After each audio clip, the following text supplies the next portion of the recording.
I didn't go there expecting anything weird. I just needed a break from everything. Last summer, I visited my aunt in a small village in the south of France. I'd been there once as a kid, but I barely remembered anything. Just the smell of lavender in the fields and how quiet it always was. It was supposed to be a peaceful vacation.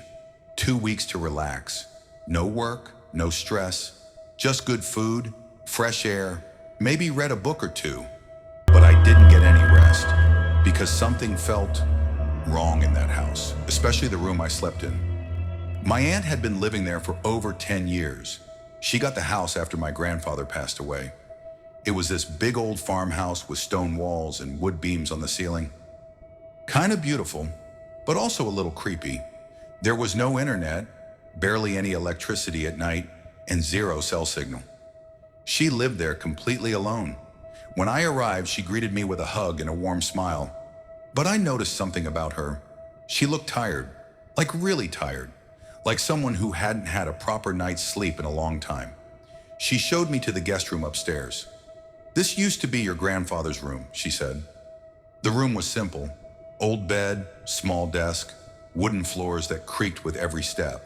A closet in the corner, one window facing the garden. I don't know why, but something about it made me feel uneasy. I brushed it off. I was probably just tired from the travel. That night I went to bed early, and at around 2 a.m. I woke up. Not because of any sound, just a feeling, like I wasn't alone. I sat up slowly, looked around. The room was quiet, just pale moonlight coming through the window. But then I saw it, the closet door. It was open, just a little bit. I was sure I had closed it before sleeping. I got up, walked over, and shut it firmly. Heard the click. Then I stood there for a moment, listening. But there was nothing. Still, it took me a long time to fall back asleep. Next morning, while we were having breakfast, I casually asked my aunt about the closet. She laughed a little. "Oh, that old thing? The wood's warped. Sometimes it swings open on its own." I nodded like I believed her, but deep down I didn't. Later that day, everything seemed normal. We spent time in the garden, picked vegetables, and talked about family. But that night, when I went to bed, I dragged a chair across the room and placed it right up against the closet door, just in case. And again, right around 2 a.m., I woke up. But this time I heard something. A sound, a soft tapping, like fingernails, scratching wood. Tap, tap, tap. I sat up fast, heart racing. The chair was moved, and the closet door open again. I just sat there for a second, frozen. My hands were shaking. My mouth was dry. I picked up my phone and turned on the flashlight. Slowly, I walked toward the closet. I looked inside. Nothing. Just clothes, boxes. But the room still felt wrong. Like whatever was messing with me wasn't in the closet. It was somewhere else, watching. That night I had a dream, or at least I think it was a dream. I was in the bed, couldn't move, and at the foot of my bed was this shape, tall, dark, no face, just there, standing. It didn't move, it didn't speak, but I knew it saw me. Next morning I looked like a mess. No sleep, heavy eyes, my aunt noticed. "You look pale," she said. "Didn't sleep?" "Just bad dreams," I muttered. "Weird stuff. That room's strange." She went quiet, then said something I'll never forget. "Your grandfather said the same thing." She didn't explain. Later that day, I found this old photo in a drawer. It was my grandfather sitting outside on the porch. But in the window behind him, my room's window, there was something. A shadow, a tall shape, like someone standing there watching. I showed it to my aunt. She stared at it for a long time, then quietly said, "I should have put you in the other room." That night I went back to the room. I didn't want to, but I had to. Again, tapping. But this time it wasn't just the closet. It was coming from the window too. Tap, tap. I sat up, eyes wide. Something moved outside. A shape, tall, slow. I jumped out of bed and ran downstairs. My aunt was already awake. "I heard it too," she said calmly. "It's back." What is? She looked at me, exhausted, serious. The thing your grandfather used to see, the one in the closet.